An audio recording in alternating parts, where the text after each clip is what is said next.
Bismillahirrahmanirrahim.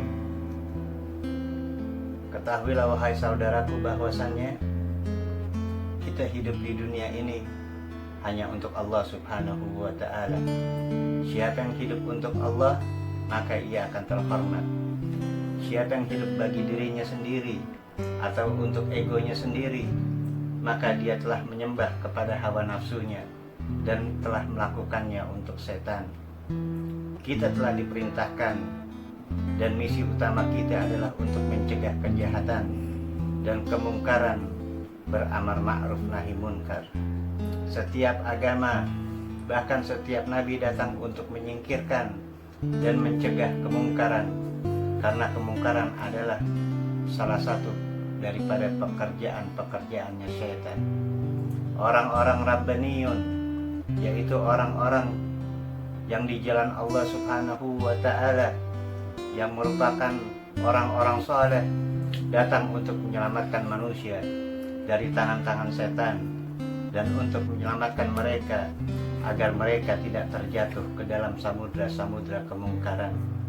Adapun orang-orang religius yang sejati, seorang mukmin yang sejati harus menerima ini sebagai tujuan dan cita-cita mereka untuk membersihkan seluruh dunia dari kejahatan dan untuk bersama kembali merengkuh di jalan Allah subhanahu wa ta'ala.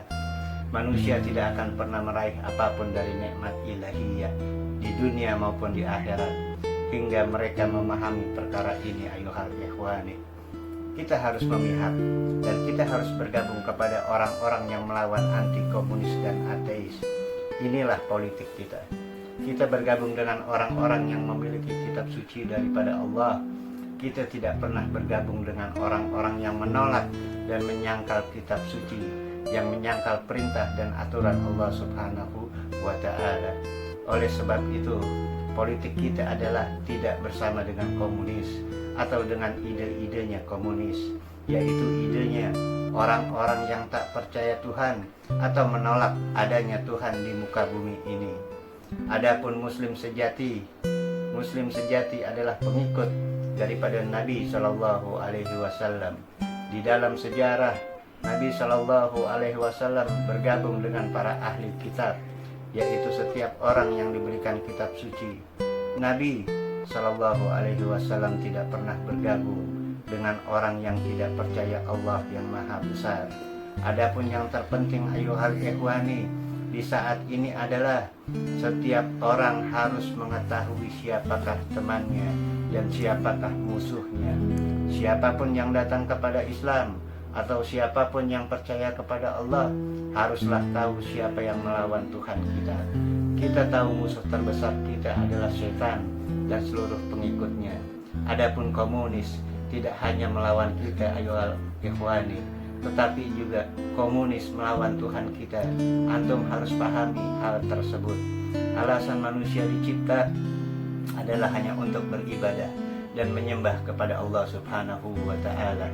Itulah mengapa manusia diciptakan. Bila kita tidak melakukannya, menyembah kepada Allah, maka hidup kita tidak berarti ayuhal ikhwani. Jika kalian ingin diterima dalam hadirat Allah, maka kalian harus memenuhi panggilannya.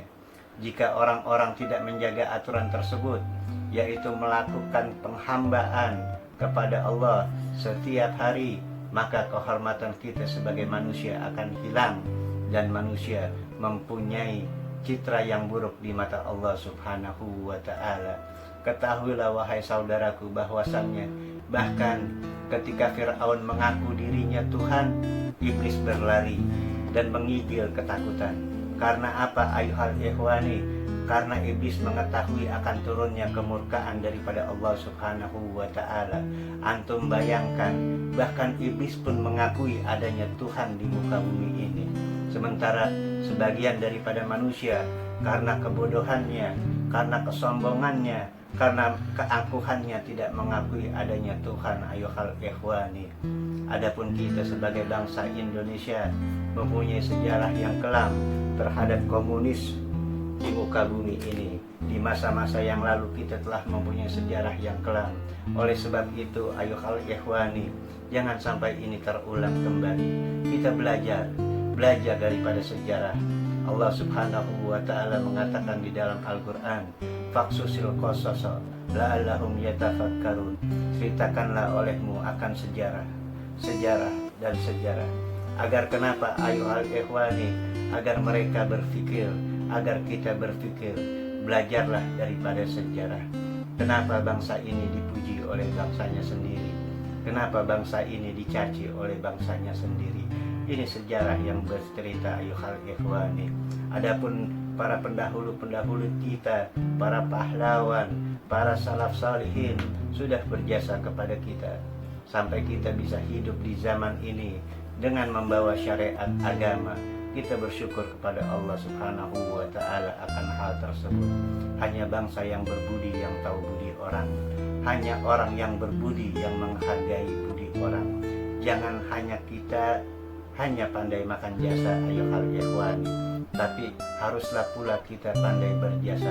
Semoga Allah Subhanahu wa ta'ala mengampuni kita dan mengirim seseorang dengan kekuatan untuk mengubah semua itu. Wa bi hurmatil habib Muhammad sallallahu alaihi wasallam wal afu minkum. Kurang lebihnya saya mohon maaf. Assalamualaikum warahmatullahi wabarakatuh.